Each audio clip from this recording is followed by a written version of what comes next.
Hola, ¿cómo están? Nos encontramos una vez más con un café con raíces. Con aroma a Torá. Yo soy David. Yo soy Natalie y estamos felices de poder estudiar junto a cada uno de ustedes este impresionante libro de Lucas. Así es. Bueno, comunicarles que ahora también nos pueden encontrar en Spotify, ¿verdad? Sí, exactamente. Así si van manejando por la carretera pueden escuchar también nuestra enseñanza de Lucas por Spotify. Así es. ¿Ya? Bueno, hoy día ya vamos avanzando en el libro de Lucas y vamos a tener un momento de oración para pedir, ¿cierto?, a nuestro Padre que nos dé el entendimiento y a nosotros, ¿cierto?, también la posibilidad de poder llegar con una palabra a sus casas también. ¿Ya? Así vamos a pedir a Nati que nos dirija en esta oración. Amén. Padre bendito, Rey del universo, Señor, en esta hora exaltamos y bendecimos tu nombre, porque tú te mereces la gloria y la honra, Señor. Gracias porque tú eres nuestro Dios todopoderoso, misericordioso. Gracias, Padre, porque tú estableciste un plan en tu palabra, Señor, y te plació revelarla a nosotros, Señor. Gracias porque desde el Génesis hasta el Apocalipsis podemos ver a nuestro Salvador en cada texto, Padre. Gracias, Señor, por poder estudiar este libro de Lucas, Señor, junto a cada una de las personas que nos ve a través de la pantalla. Bendecimos sus vidas, Señor, y te damos gracias por cada uno de ellos, bendito Rey. Y, Señor, en esta hora rogamos por la paz en Jerusalén, Señor. Sabemos que están viviendo tribulación, pero también sabemos que el Dios Todopoderoso, el Rey de los ejércitos, está junto a ellos. Gracias, Señor, por todo lo bueno que tú has sido con nosotros. En el nombre de Yeshua. Amén. Amén. Ya, siguiendo con nuestro estudio, hoy nos concentraremos en el nacimiento ¿cierto?, de Juan el de Bautista. Juan el Bautista. ¿Ya? Hijo de Elicheva y Zacarías, su nombre de hebreos. Y bueno, si quieres y te estás recién incorporando a nuestros estudios, queremos invitarte a que tú nos sigas en nuestro canal. ¿Ya? Nuestro canal se llama Un Café con Raíces con Aroma a Torá, y ahí tú vas a la playlist Lucas y ahí vas a encontrar lo que ya hemos hablado de Lucas. ¿Ya? Bueno, también recordar que el año pasado estudiamos todo el Pentateuco, los 5 primeros libros, desde Génesis hasta Deuteronomio, y todo eso también está en nuestras playlists. Correcto. Y estudiar el Antiguo Testamento nos da mucha ayuda para poder entender todo el Nuevo Testamento. Exactamente. Hoy día partiremos, ¿cierto?, estudiando en Lucas capítulo 1, del versículo 57 al versículo 66, ¿cierto?, que relata el nacimiento de Juan el Bautista. ¿Ya? Y voy a leer yo los pasajes y de ahí lo vamos comentando. Dice el versículo 57 y el versículo 58. Cuando Elizabeth, ¿cierto?, se le cumplió el tiempo de su alumbramiento, dio a luz un hijo. Y cuando oyeron los vecinos y los parientes que Dios había engrandecido para con ella su misericordia, se regocijaron con ella. ¿Ya? Aquí podemos ver en esta lectura, ¿cierto?, que había muchos vecinos y amigos que se alegraron con este gran acontecimiento. Recordar que Elizabeth era una mujer estéril, toda su vida fue estéril, después le llegó su periodo, ¿cierto?, de dejar de ser fértil, y en esta edad avanzada, como nos describe la escritura, ¿cierto? En esta condición fue visitada por este ángel que le anunció a Zacarías, digamos, que anunció que iba a tener un hijo. Y aquí vemos cómo el anuncio del ángel ya se está concretando y vemos a esta mujer, ¿cierto?, ya mayor, que ha dado a luz un hijo varón, ¿verdad? Por la misericordia del Eterno, porque el Eterno escuchó el ruego que hacía Zacarías en el lugar santo. Exactamente. Importante acá, ¿cierto?, ver los primeros versículos, cuál es la importancia de tener vecinos y cuál es la importancia de nuestra familia. Por eso también nos lleva a pensar que debemos siempre estar en paz con nuestros vecinos y también en paz con nuestra familia, ya para que todo lo que nos pase, ¿cierto?, también sea una alegría. ¿Y a cuánto nosotros, ¿cierto?, se nos viene en nuestra memoria cuando hemos tenido nuestros hijos y cómo ¿cierto? La familia se regocija junto a nosotros. Y acá vemos, ¿cierto? Este acontecimiento. Y este acontecimiento, ¿cierto? También de alguna forma nos lleva a tener un contacto o algún pensamiento con respecto a la fe, ¿ya? Porque la fe viene por el oír, así lo dice en Romanos 10:17, ¿ya? Y quiero que la fe viene por el oír, pero ¿qué? ¿Qué cosa? El oír la palabra del Eterno. Por eso es tan importante y nosotros, ¿cierto? Le incentivamos que ustedes estudien y busquen la palabra del Eterno, porque allí ustedes van a conocer, ¿cierto? De mejor manera, ¿cierto? Al Eterno, no en su condición física, pero sí en lo que Él, ¿cierto? Nos enseña para poder tener una buena vida o llevar una vida, ¿cierto? En shalom, en paz y próspera en nuestra vida, ¿ya? Bueno, sabemos que dar a luz un hijo varón en la cultura hebrea tenía mucha importancia y significaba muchas cosas. Significaba que reafirmaba la herencia. Recordamos que Abraham le reclamó en cierta medida a Dios y dijo, ¿acaso me va a heredar este siervo? ¿Verdad? Era muy importante tener a quien dejarle la herencia, no solamente monetaria, sino que había toda una herencia espiritual también. Claro, por eso ahí en Génesis 17:9 dice, Dios le dijo a Abraham, tú cumplirás mi pacto, tú y tu semilla, o tu simiente, ¿cierto? Tu herencia después de ti, a través de todas las generaciones, ¿ya? En los tiempos bíblicos, si nosotros estudiamos, ¿cierto? La palabra del Eterno, ¿ya? Al primogénito, ¿cierto? Se le otorgaban ciertos derechos, responsabilidades y privilegios únicos. Era muy importante el ser primogénito, por eso conocemos la historia bíblica, ¿cierto? En la Torá, y vamos viendo, ¿cierto? Cómo era tan importante, incluso llegó a ser tan importante, ¿cierto? Para Jacob pelear, ¿cierto? Por esa primogenitura, ¿ya? Al primer hijo varón de un matrimonio, ¿cierto? Se le daba prioridad y preeminencia en la familia, era importante, así como la mejor parte de la herencia, ¿ya? Recordemos que la nación de Israel, ¿ya? Es identificada, ¿cierto? Como el primogénito, según lo que dice, ¿cierto? En Éxodo 4:22. ¿Qué dice? Entonces dirás a Faraón, así dice el Señor, Israel es mi hijo, mi primogénito. Y también vemos en Jeremías 31:9 dice, con llanto vendrán y entre súplicas los guiaré y los haré andar junto a arroyos de aguas por camino derecho en el cual no tropezarán, porque soy un padre para Israel y Efraín es mi primogénito. Ya, es decir, Israel ocupaba un lugar especial y de privilegio, ¿cierto? Y de bendición, ¿cierto? Para las naciones. Por lo tanto, el ser primogénito, así como era Juan, ¿cierto? Y lo entendía muy bien Zacarías, lo entendía muy bien Elizabeth, ya que era un privilegio y él iba a recibir toda aquella bendición de ser el primogénito, ¿ya? El hijo varón primogénito era importante, ¿por qué? Vamos a poder ahondar algunas cosas. ¿Por qué era importante? Esto lo destaca justamente el Pentateuco, ¿verdad? Sí. Lo que también se conoce como la Torá. Exacto.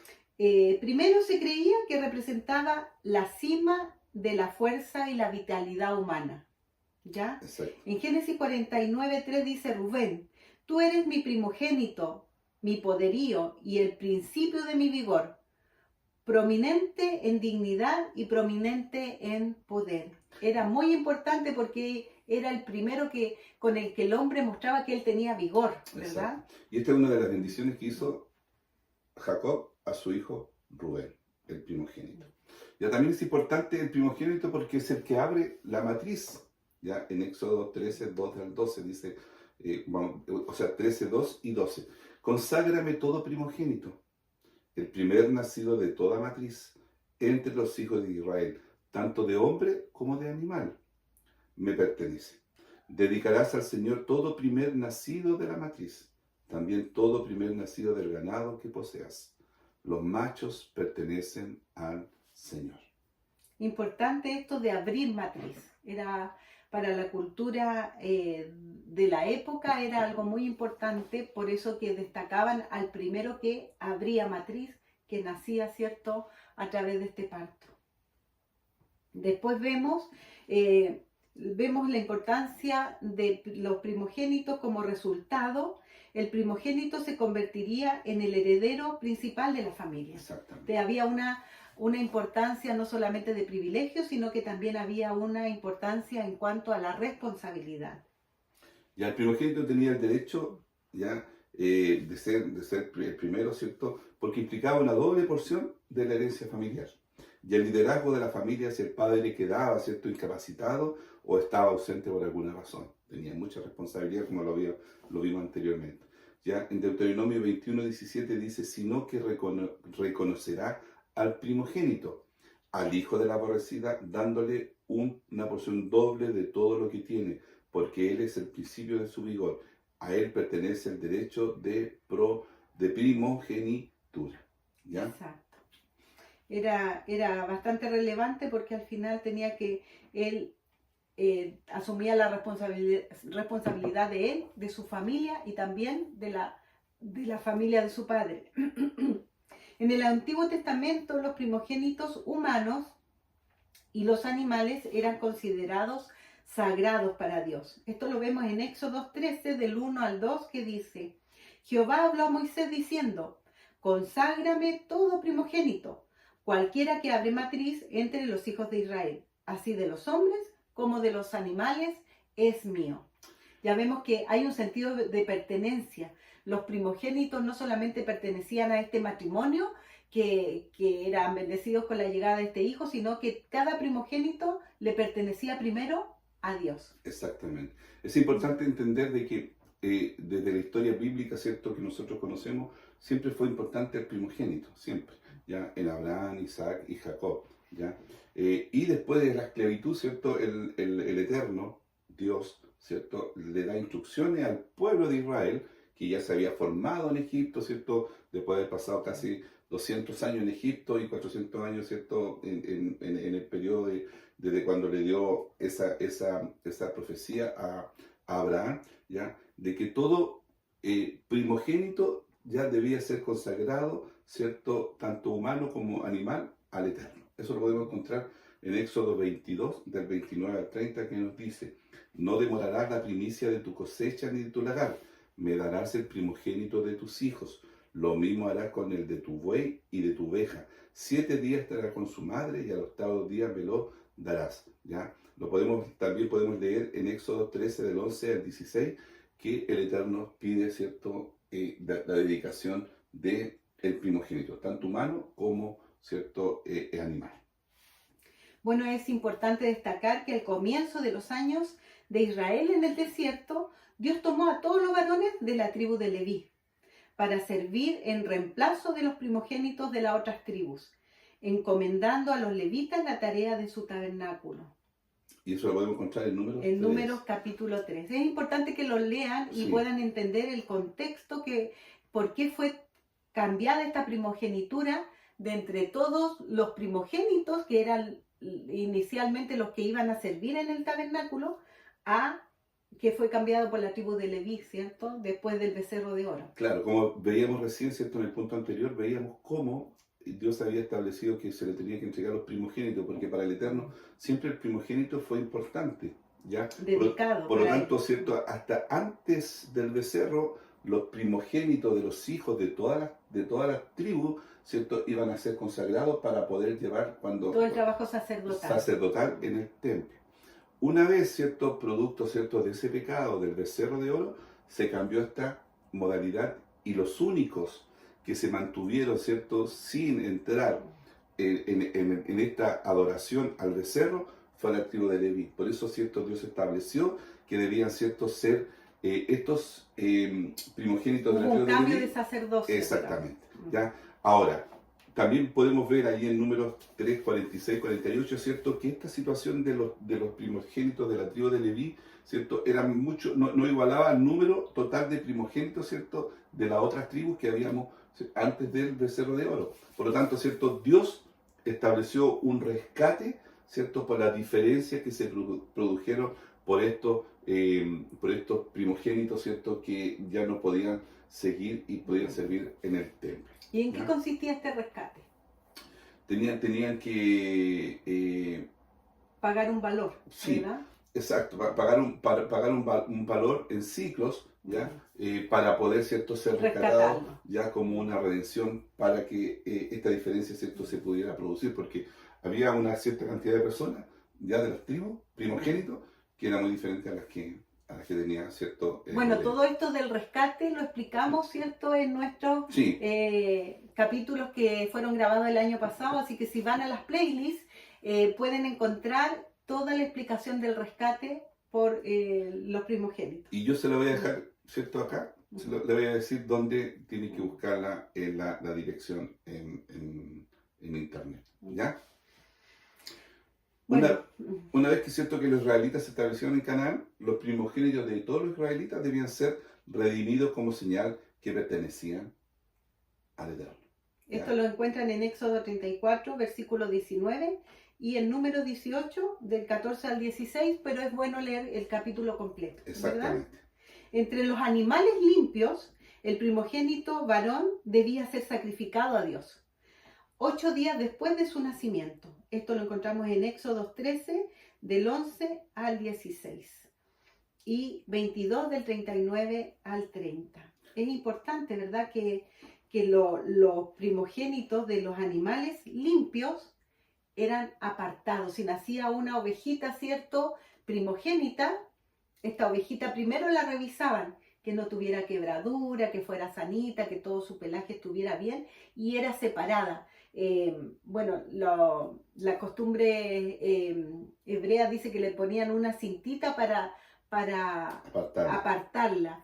Y eran las que usaban, ¿cierto?, los sacrificios. Sobre todo para pesas. Para pesas, ¿ya? Ahora, también habían animales que eran impuros, ¿ya? Y ellos debían ser redimidos, ¿cierto?, mediante un pago financiero al templo, ¿ya? Para ser reemplazados en el altar, ¿cierto?, sacrificio por un animal limpio, ¿ya? Por ejemplo, es el caso muy, muy particular, ¿cierto?, que podemos ver con respecto al burro, ¿cierto?, que era un animal impuro, pero debía ser ¿cierto?, ser redimido por un cordero, ¿ya? Y el cordero redimía, ¿cierto?, la vida de ese burro, ¿cierto?, que es primogénito. primogénito.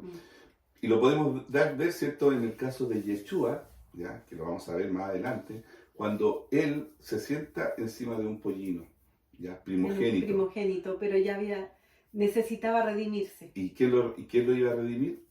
Yeshua. Es un tema que también... Nos estamos adelantando para los próximos capítulos. Y que también lo podemos ver en las parachas. Y esta parte de Lucas que vamos a tratar, bueno, más adelante, ¿cierto? Cuando Yeshua entra triunfal a Jerusalén, este pasaje no se puede entender si no hemos conocido bien la manera en que debía ser redimido este burro, y eso Dios lo explica en la Torá. Exactamente. ¿Ya? Estos actos simbólicos representaban la Pascua. ¿Ya? En la última plaga contra Egipto, Dios pasó por alto a los primogénitos de Israel, ya que estaban en sus casas con la sangre de un cordero como señal, que recordemos, ¿cierto?, esa historia, ya según lo había ordenado Dios. Los primogénitos egipcios, incluyendo el ganado, fueron heridos de muerte. Ya eso lo podemos ver en Éxodo capítulo 11 completo, capítulo 11 y el capítulo 12, ¿cierto?, de Éxodo. ¿Ya? El primogénito podía vender sus derechos, como hizo Esaú con Jacob, ¿verdad? Esto lo pueden encontrar en Génesis 25, de 29 al 34. Al hacer esto, Esaú menospreció su primogenitura. La primogenitura era algo muy, muy valorado, ¿verdad?, entre medio de la familia. Sin embargo, Esaú menospreció esa primogenitura. Y bueno, ahí lo vemos en Génesis 25, 34. Claro, esto lo vemos en Génesis 25, 34. Claro, que Jacob y Esaú. Es importante que ustedes lo lean, como él menospreció su primogenitura vendiéndola por un plato de lenteja, por nada, ¿verdad? Claro.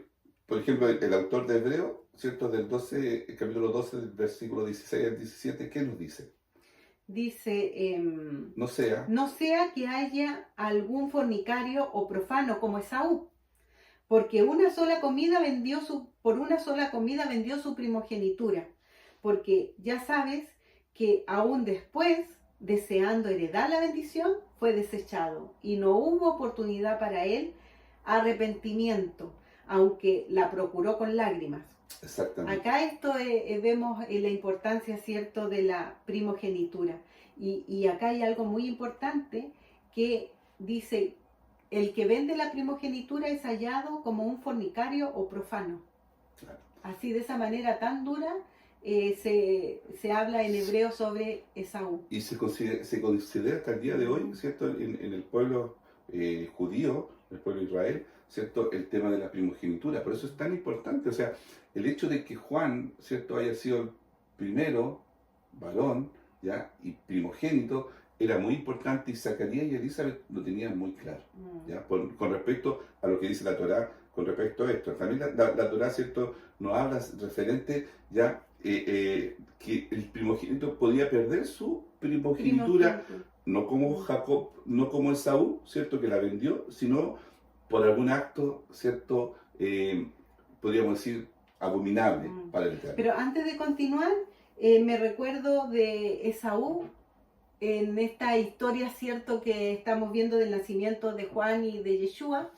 Herodes provenía de la descendencia de Esaú, Claro. ¿verdad? Porque era un edomita. Y Sí. vemos cómo él, en la historia, los descendientes de Esaú no hacen la voluntad de Dios, porque Herodes fue un rey que usurpó ese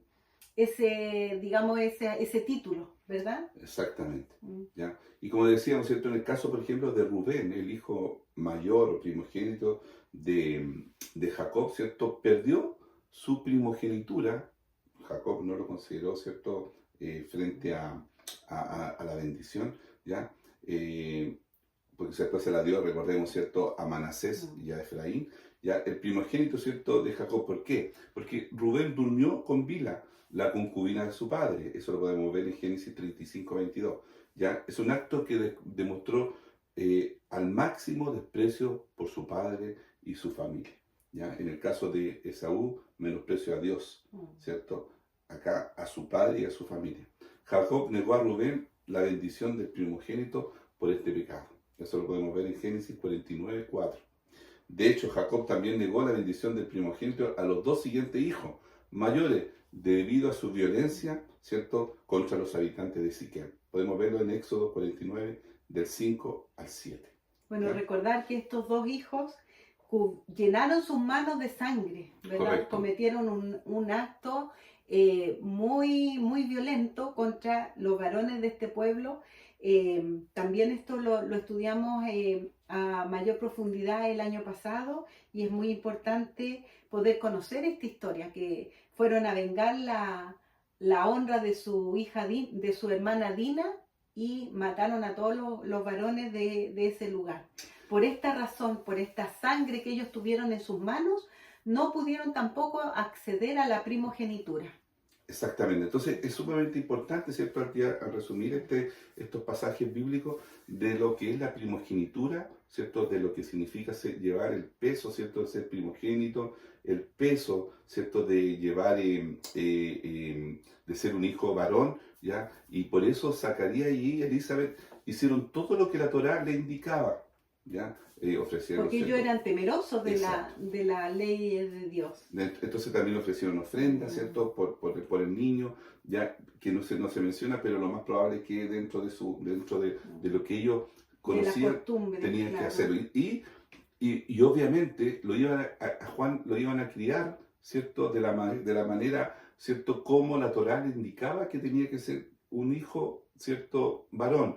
Por lo tanto, ¿cierto?, después nosotros vemos solamente a Juan cuando ya él está muy grande, pero en su niñez tiene que haber sido un muchacho, ¿cierto?, criado bajo... Le transmitieron todo el temor de Dios, todas las enseñanzas de vida que hay en la Torá. Por eso es importante para nosotros muchas veces, o sea, nosotros en nuestra cultura no tenemos esa capacidad, ¿cierto?, de ser primogénito, y tomamos nuestra primogenitura, ¿cierto?, ser el mayor, muchas veces como algo muy, muy simple, ¿ya? Pero para el Eterno, ¿ya?, es importante ser el primero, ¿ya? Importante para nosotros ser varón y ser primero más encima. Yo soy, ¿cierto?, varón, Bueno, no fui primero porque tuve un hermano anteriormente, pero ¿cierto? te toca tomar pero el lugar de primogénito. exactamente. Así Entonces, con esta misma situación que Rubén no pudo, el que sigue es el que le corresponde primogenitura. y trato, ¿cierto? Uno trata de ser el mejor hermano mayor, ¿ya? Porque aun cuando no conocíamos la Torá, hoy día que la conocemos, ¿cierto? Debemos velar por la familia, por su estado, por estar constantemente, ¿cierto? Comunicándonos. Hay una responsabilidad delante del Eterno. ¿Ya? Entonces, es importante tener, ¿cierto? Al poder revisar el libro de Lucas, sí o sí nos lleva a la Torá, ¿ya? ¿Por qué? Porque Juan, ¿ya? El Bautista venía de una familia hebrea, de Y una familia sacerdotal, además. judía y sacerdotal, exactamente. ¿Ya?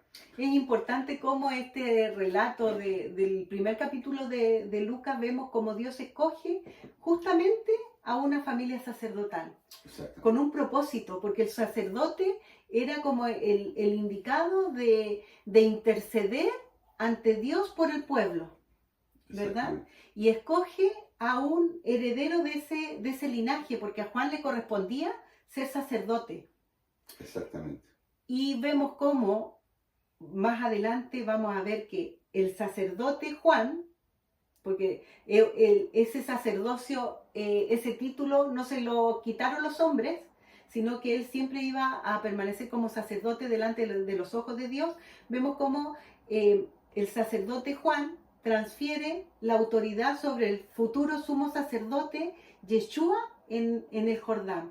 Exactamente. Pero eso es tema para más adelante, pero les queremos dar estas pinceladas para que se entusiasmen y no pierdan ningún capítulo. Ya, en el versículo 59 dice, aconteció que al octavo día, ya vinieron para circuncidar al niño y le llamaban con el nombre de su padre, Zacarías. ¿Ya? Como es de costumbre, cualquier varón, que ya lo habíamos dicho, ¿cierto?, nacido en Israel, debía ser circuncidado al octavo día. ¿Ya? Porque eso está escrito en la Torá. Es ley. Por eso, ¿cierto?, es importante la instrucción, ¿ya? Porque nosotros, ¿cierto?, decimos, sí, la circuncisión, y hablamos muchas veces de forma muy ligera con respecto a la circuncisión.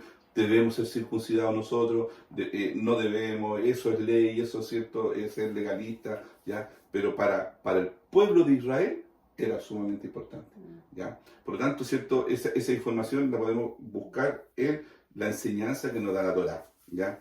En la cultura hebrea es muy común, ¿ya?, que se dé, ¿cierto?, la circuncisión al octavo día, pero también su nombre. Y por eso lo que en este ¿cierto?, hay dos acontecimientos importantes en ese día. Se produce, ¿cierto?, el nombre del niño y también su circuncisión. Ahora, ¿qué es lo que es la circuncisión?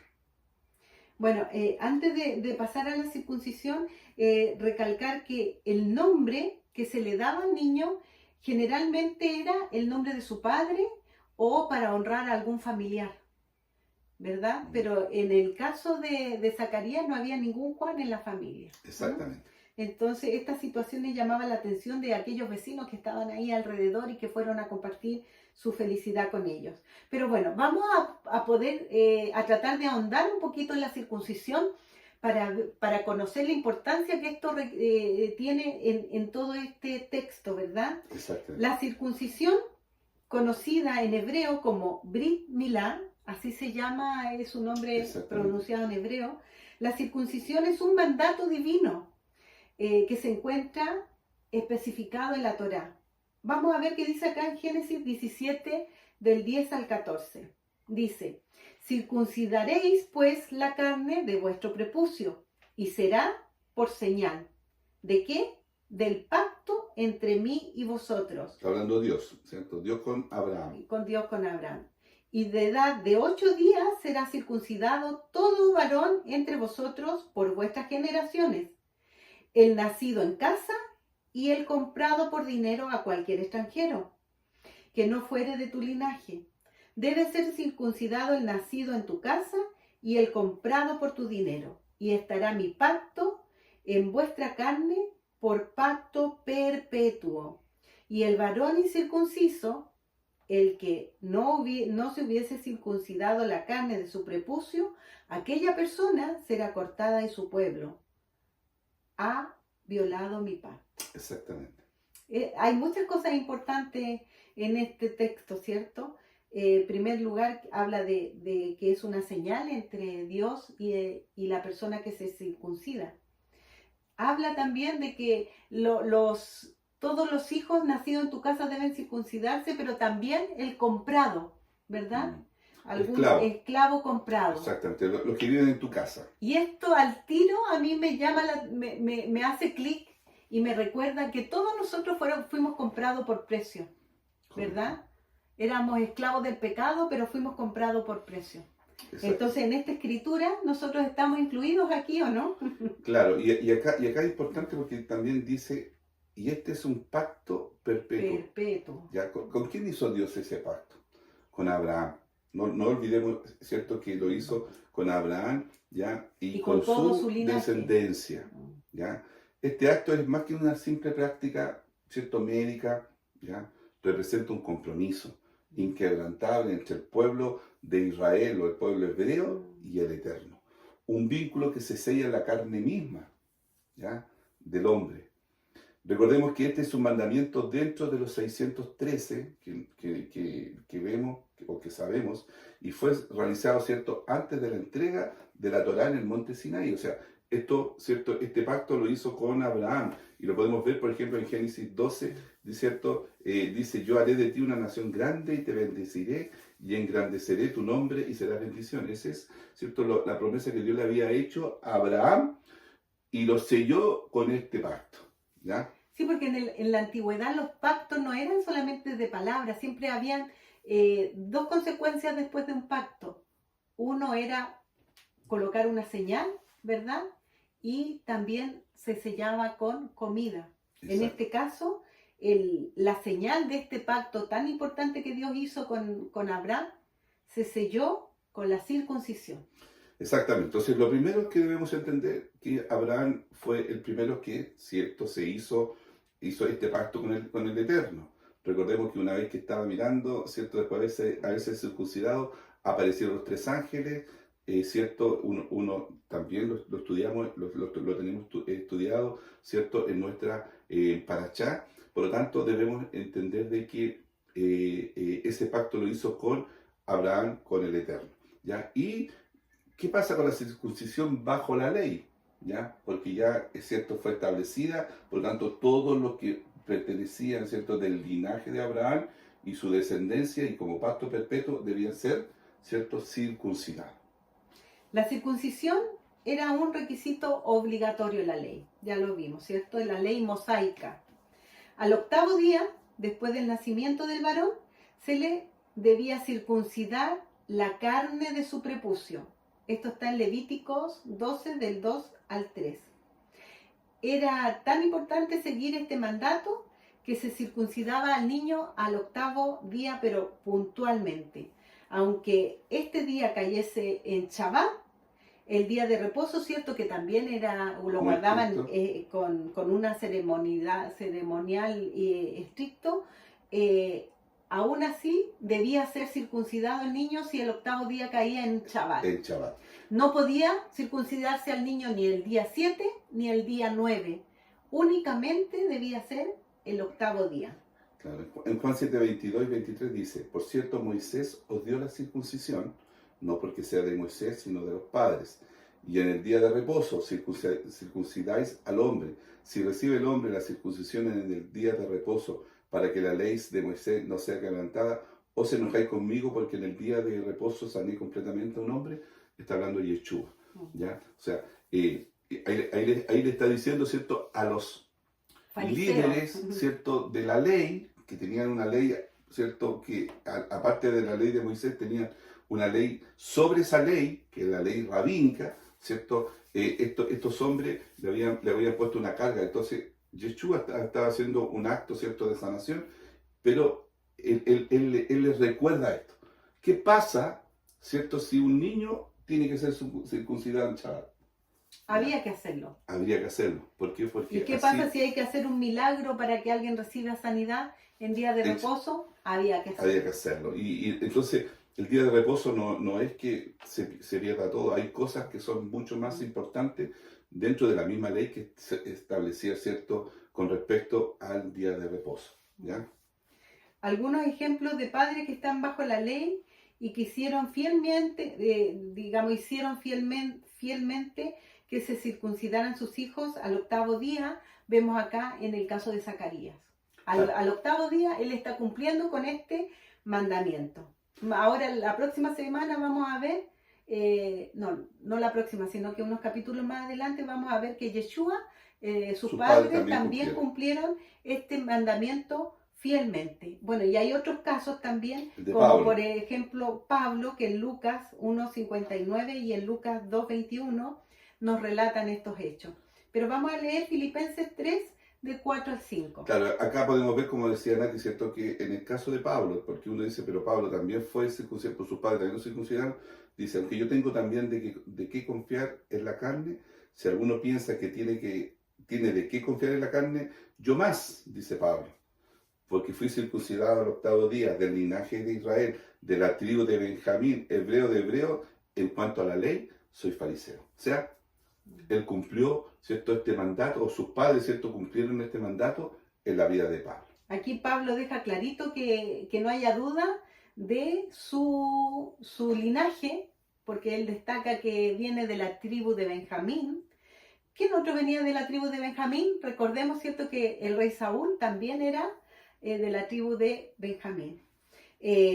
Deja claro que él fue circuncidado al octavo día, o sea que él desde su nacimiento fue guiado a cumplir la ley, y él se autodefine como fariseo, o sea, un estudioso estricto de la ley también. Ya. También la ley decía que el extranjero, como habíamos leído también, ¿cierto?, anteriormente, se debía circuncidar para comer Pesaj. Ya, eso lo podemos encontrar en Éxodo 12, 43 al 48. Entonces todo esto, ¿cierto?, nosotros lo podemos, ¿cierto?, analizar con respecto a la circuncisión bajo la ley. A lo mejor sería bueno aclarar, por si alguien no sabe, Pesaj, ¿verdad? Que es una de las 7 fiestas que Dios estableció al pueblo de Israel. Es la primera, y dentro de las instrucciones que hay en la Torá, dice que un extranjero que no esté circuncidado no puede comer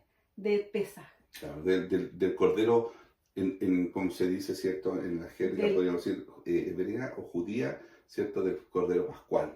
Y esto tiene mucha relación con Yeshua, sí, porque Yeshua es este cordero pascual. Entonces aquí nos dice que un extranjero que no esté circuncidado no puede comer de esta comida. Vemos que esta instrucción también está dada para dentro de la tierra de Israel, debe cumplirse sí o sí. Correcto. Después vamos a encontrar, ¿cierto?, en los profetas y también, ¿cierto?, a través de los profetas, Dios, ¿cierto?, estableció de que también, y lo vamos a ver más adelante, que es importante circuncidar el corazón, ¿cierto?, la carne, pero más aún el corazón en nuestra vida, ¿ya? Ahora, ¿por qué se especifica en la ley, ¿cierto?, que la circuncisión debía hacerse en el octavo día? Esto es interesante porque para los judíos de esa época, o del pueblo de Israel en general, porque la ley fue dada a las 12 tribus, no había una explicación lógica. Claro. Solamente lo hacían por obediencia. Nada más. No podían cuestionarlo porque no había mayor información. Pero hoy en día hay un respaldo científico para esto y eso es súper importante, ¿verdad? Claro, es importante lo que tú dices porque al final nosotros debemos tener claro de que el Eterno hace como Él quiere. Entonces hay algunos mandamientos que son, ¿cierto?, muy comprensibles para nosotros, por ejemplo, no matarás, no robarás, ¿cierto? Pero este mandamiento ya establecido, ¿cierto?, con respecto a la circuncisión, era un mandamiento que no se entendía, podríamos decir, para aquella época, a lo mejor algo tan podríamos decir, que fuera con alguna explicación lógica, ¿ya? Solamente, como dices tú, era obediente, ¿cierto?, las personas del pueblo de Israel. Yahweh no le dio ninguna explicación. ¿cierto? Ni tampoco era indispensable que Dios explicara por qué hacía las cosas, porque finalmente Él es Dios. Sus caminos siempre son rectos y no hay duda que sus razones son mejores todavía. Exactamente. En 2 de Samuel 22:31 dice: el camino del Dios verdadero es perfecto. Las palabras de Yahweh son puras. Él es un escudo para todos los que se refugian en Él. Exactamente. Él es Dios. ¿Ya? Sin embargo, ¿cierto? Ahora actualmente, en la actualidad, hemos conocido a través de estudios, ¿cierto? Se conoce estudios que el mejor día, ¿cierto? Para realizar esta operación, Este procedimiento. ¿ya? O este procedimiento, ¿cierto? Es al octavo día, ¿ya? Incluso el doctor Macmillan, ¿cierto? Hace la siguiente observación. El estudio, ¿cierto? De la vitamina K y de la tasa de la protrombina, que es una... Que es un componente de la sangre, ¿ya? Permite deducir que el día idóneo para practicar una circuncisión es el octavo día, ¿ya? Entonces una de las personas, ¿cierto?, prominentes con respecto, ¿cierto?, a lo que es la parte de medicina, indica, ¿cierto?, que ese es el octavo día es donde más el porcentaje mayor de ¿cierto?, de este componente de la sangre protrombina es cuando está, ¿cierto?, a su nivel en su más pic, y más eso alto. evita cualquier tipo de hemorragia, cualquier urgencia que se pueda presentar. Exactamente. Es muy difícil que en el octavo día se presente una hemorragia. Es por esto que nuestro Dios, que Él es creador de todo nuestro cuerpo, de todo lo que se compone en nuestra sangre, ¿verdad? Escogió el día en el cual iba a estar más alta esta sustancia para que no se produjera una hemorragia y corriera peligro el niño que está sometido a este procedimiento. Hoy día es un poquito más fácil porque hoy día nosotros está la medicina, están los médicos, están los medios, hay máquinas. O sea, hacer una circuncisión en un lugar, a lo mejor para una persona adulta, es un poquito más simple a lo mejor, ¿me entiendes? Porque hay otros métodos. Pero en ese tiempo, ¿cierto? Con todo lo limitado que hay, entonces Dios, ¿cierto? Establece, proporcionó, como Dios se mueve en todo el tiempo, siempre ha sido Dios, entonces Él estableció como una forma, ¿cierto? Ese día de poder establecer, ¿ya? Recordemos que el octavo día también significa dentro de los números de Israel, ¿cierto? Como nuevos comienzos. Nuevos comienzos. Nuevos comienzos. Por lo tanto, ¿cierto? Al ser circuncidado es un nuevo comienzo. Lo mismo le pasó a Abraham. Abraham fue circuncidado ya mayor. ¿Por qué? Porque venían para él nuevos comienzos. ¿Por qué? Porque ya había hecho un pacto con él. O sea, este nuevo comienzo es ahora. Entonces, un bebé, ¿cierto? A los 8 días, ¿cierto? Aparte de la parte, podemos decir, médica, también involucraba de que para él es una nueva vida. Comienza una nueva etapa, ¿cierto?, de su nacimiento, de venir a Y era tan importante el octavo día que ese día era en el cual le colocaban su nombre. Y recordamos que el nombre le da fama, le da propósito, le da autoridad. Entonces en este octavo día tiene un nuevo comienzo con un propósito en su vida. Exactamente. Y una autoridad que el Eterno le entregaba y tenía que lograr esta fama por la cual eran los propósitos de Dios para su vida. Por eso es importante el octavo día, ¿cierto? Y bien lo conocía Elizabeth, ¿cierto? Y Zacarías, ¿ya? La circuncisión generalmente la hacía el padre o el jefe de hogar, ¿ya? Después, ¿cierto?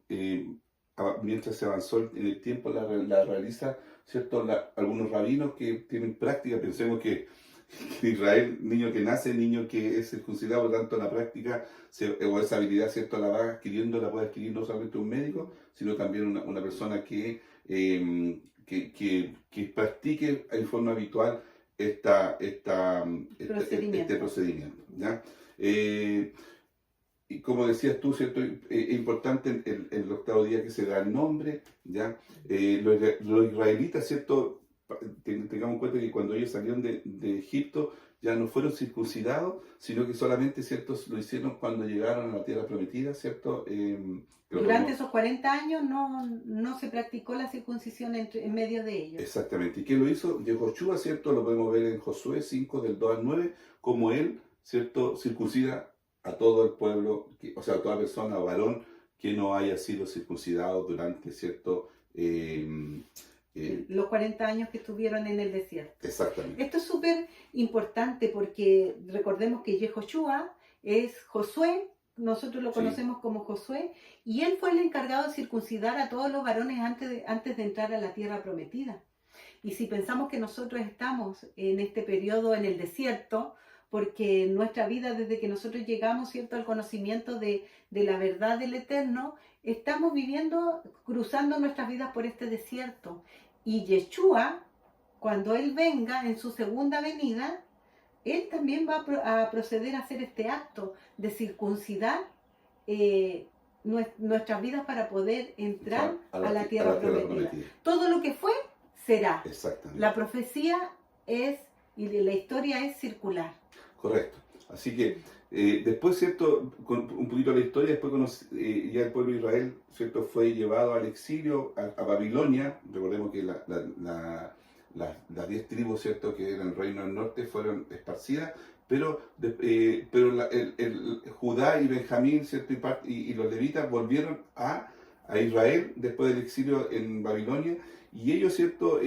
Llegaron con las mismas tradiciones y con el mismo conocimiento y con los mismos, podríamos decir, ciertos mandamientos, ¿ya? Pero ya después de 2 siglos pasado eso, ¿cierto? Los griegos empezaron a hacerse notar y ellos no se circuncidaban, ¿ya? Y muchos judíos, ¿cierto? De ese tiempo, de esas tribus o de los que habían vuelto del exilio, también empezaron a practicar, ¿cierto? La circuncisión al revés, o sea, eran circuncidados, como les gustaba competir, igual que los griegos, ¿cierto? Ellos empezaron ¿cierto? A devolver la circuncisión a una incircuncisión, ¿ya? Porque recordemos que los griegos todo lo hacían desnudo, por lo tanto, ¿cierto? Era fácil reconocer cuando era un judío y cuando era un griego. Claro, ¿ya? era motivo de burlas cuando veían un judío con la circuncisión. Claro. Ahora es importante, ¿cierto? Una de las ya podríamos decir en el tiempo de Pablo, ¿ya? Y en el tiempo, ¿cierto?, de los profetas, así lo dijeron, ¿ya? Es importante indicar de que la circuncisión, ¿ya? Del corazón era mucho más importante, ¿ya? Era importante ya no solamente, ¿cierto?, el ser circuncidado físicamente, sino que más importante es ser circuncidado en el corazón, ¿ya? ¿Qué es lo que significa ser circuncidado en el corazón? Significa, ¿cierto?, que la Torá, ¿ya?, que su palabra del Eterno esté en nuestro corazón, ¿ya? Pero no significa que la circuncisión haya quedado obsoleta o haya sido abolida, sino que sí es importante, pero más importante es, ¿cierto?, ese acto físico, es poder tener un acto realmente de corazón de lo que nosotros hacemos al Señor. Recordemos, ¿cierto?, que la circuncisión significa dejar todas las cosas, ¿cierto?, que ya pasaron, que ya fueron, cosas que son pecados para el Eterno, y volvernos al Eterno, y volver, ¿cierto?, que su palabra realmente sea atesorada en nuestros corazones, ¿ya? Allí, ¿cierto?, podemos ver también en Jeremías 4:4, ¿ya?, lo que significa, ¿cierto?, circuncidar el corazón. Ya significa, como decíamos, ¿cierto?, librarse de cualquier cosa en el modo de pensar, ya en los afectos, ¿cierto?, o motivos que sea desagradable o inmunda delante de los ojos de Yahweh. ¿Ya? Amén. En el versículo 60 al 66 dice así: pero respondiendo su madre dijo, no se llamará Juan. Le dijeron, ¿por qué? No hay nadie en tu parentela que se llame con ese nombre. Entonces preguntaron por señas a su padre cómo le quería llamar.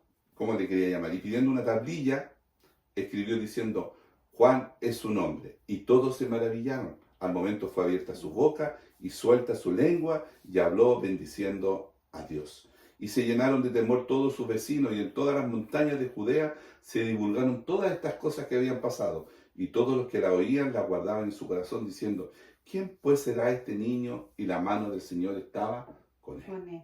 ¿Ya? Bueno, yo acá traje una tablilla, ¿verdad?, para mostrársela cómo eran en esos tiempos. Era algo similar a esto, donde con una varita podían escribir. Entonces a Zacarías le preguntaron, y él, ¿qué hizo? Él escribió el nombre de su hijo, ¿verdad? Aquí vamos a tratar de escribir el nombre de Juan en hebreo. Esto lo hacían con cera de miel. Yo, bueno, no tengo cera de miel, así que lo hice con miel. Yohanan. Yohanan. Ahí. No sé si se logre apreciar, pero esta fue la manera en que Zacarías escribió el nombre de su hijo, Juan, Yohanan. Exactamente. ¿Ya? Vemos, es cierto, ya en este pasaje que Zacarías, que estaba mudo, recordemos que lo habíamos dejado mudo en las enseñanzas anteriores, ya después de haber visto al ángel, ya ahora acá recuperó su voz. Pero, como dices tú, ¿cierto? Para poder escribir su nombre, lo tuvo que hacer. Él pidió esta tablilla para poder... Porque ese rato todavía no estaba... Todavía no había recuperado la voz. Exactamente. Y bueno, ya habíamos dicho que a los vecinos no les caía en la cabeza que Elizabeth haya dicho que el niño se iba a llamar Juan. A ellos no los convenció. Por eso que van y le dicen nuevamente a Zacarías. Le fueron y le preguntaron a él. Y como él no podía hablar, tomó la tablilla, ¿cierto?, para confirmar lo que su esposa estaba diciendo, que el nombre que el ángel le había dado a ellos para su hijo era Yohanan, ¿verdad? Exactamente. ¿Qué significa Yohanan? Dios es misericordioso, ¿verdad? Dios se ha apiadado. Exactamente, recordemos que ya habían pasado 9 meses, ya desde, ¿cierto? Desde cuando, los 9 meses. Del anuncio del ángel. Sí, hasta ahora, ya recordemos que también en la cultura hebrea los números tienen un significado, ya el número 9 de los 9 meses, ¿cierto? Es Teshá, ya es el número de la verdad, de la finalización de ciclos. ¿Ya? Es importante, por eso el embarazo dura 9 meses, ¿verdad? Sí. Porque ahí termina ese ciclo y la criatura, lo que se estaba gestando, lo que se estaba formando en ese vientre, ya cumple un grado de madurez y puede nacer. Exactamente, ¿ya? Podemos darnos cuenta, como tú decías recién, ¿cierto? Que el nombre tiene fama, poder y autoridad. Exactamente, y acá, ¿cierto? El nombre de Juan lo confirma, ¿ya? Es un nombre y su apodo también, ¿cierto? Bautista, ¿ya? Tiene un propósito, que él el que iba a bautizar. Y toda su vida, ¿cierto? Su corta vida, porque él vivió muy poco, ¿ya? Realmente él lo dedicó a, ¿cómo se llama? Al servicio de Dios. A cumplir su propósito. O sea, él nació con un propósito ya establecido. Él, perdón mi amor, él no vino con un propósito de formar familia, él no vino con un propósito de estudiar una carrera, él vino de ser famoso, él vino con el propósito de, como dijo el profeta Elías, ¿cierto?, que anunciar el camino. Exactamente. Ese fue su propósito. Y la vida de Juan fue corta. Fue corta. Al igual que la vida de Yeshua. Juan y Yeshua, ¿cierto?, vinieron a este mundo con un propósito. Juan en anunciar a Yeshua y Yeshua a cumplir lo que la Torá, ¿cierto?, siempre ha indicado de que el Mesías debía venir. Entonces, como dices tú, qué increíble. Yo ya tengo tantos años y muchas veces, ¿cierto?, muchas veces al término de nuestra vida recién venimos a reconocer que es parte, ¿cierto?, a querer cumplir el propósito de Dios. Claro, y hay algunas personas a lo mejor que ni siquiera han pensado en cumplir el propósito, porque al final, como dices tú, ¿cuál es el propósito de nacer? Ser famoso, ser profesional, es parte de la vida, pero el propósito del Eterno es diferente al propósito nuestro, porque todos esos son propósitos nuestros, ¿cierto? El venir a este mundo. Pero vemos acá, ¿cierto?, en la historia de Juan, que el Eterno tenía para él cosas muy especiales. Fue lleno del Espíritu Santo en el vientre de su madre. Nació con un nombre ya definido, ¿ya? Y, ¿cierto?, cumplió todas las normativas y toda la ley escrita por el Eterno en la Torá, fue cumplida en Juan el Bautista. Es tan importante este hecho porque si nosotros pensamos, antes de Juan el Espíritu Santo, el Ruach de Dios, se movía en algunas personas por tiempos determinados, con un propósito definido. Pero como decías tú, Juan, él fue lleno del Espíritu Santo desde el vientre de su madre. Correcto. Después los discípulos fueron llenos del Espíritu Santo en el Pentecostés. Pero en el caso de Juan fue algo muy especial, porque su vida fue llena del Espíritu Santo desde el momento en que estaba en el vientre. Es por esto que él entendió inmediatamente su propósito y dedicó su vida para preparar el camino al que vendría después. Claro, y él no fue egoísta, porque él era un hombre que venía con una condición muy, muy superior a cualquier hombre, ¿ya? Porque ya venía lleno del Espíritu Santo. Por lo tanto, ¿cierto? Su vida era una vida, podemos decir, con mucha prosperidad, con mucha abundancia, pero él sabía y reconoció siempre de que él era solamente un siervo del Eterno. Y a nosotros nos cuesta tanto. ¿Por qué? Porque todavía somos altaneros, todavía creemos y pensamos que somos más que otras personas. O ponemos nuestros propios sueños antes de los propósitos de Dios en nuestra vida. Exactamente. Acá el nombre es importante, por eso no podía llamarse Zacarías. Exactamente. Debía llamarse Dios es misericordioso, Dios se ha apiadado. ¿De quién se ha apiadado Dios? De toda la humanidad. Entonces, esto nos hace meditar y buscar y preguntar al Eterno, ¿cuál es tu propósito en la vida? ¿Para qué tú naciste aquí, en la ciudad que Dios te hizo nacer, en el país que Dios te hizo nacer? ¿Cuál es tu propósito? Y luchemos por poder ser fiel al propósito de Dios en nuestra vida. Nosotros hemos encontrado nuestro propósito ahora, ¿cierto?, en este ministerio de Café con Raíces, y por lo tanto le queremos pedir a ustedes que estos videos también le puedan dar like, que puedan suscribirse al canal, que puedan compartir los videos, porque así nos ayudan a nosotros a cumplir nuestro propósito. Sí. Pero también el ayudarnos a nosotros, tú también estás cumpliendo el tuyo. Debemos engrandecer el reino. Nada más. Debemos engrandecer el reino, derribar las barreras religiosas, derribar los dogmas y engrandecer el reino del Eterno. Exactamente. Al terminar, ¿cierto?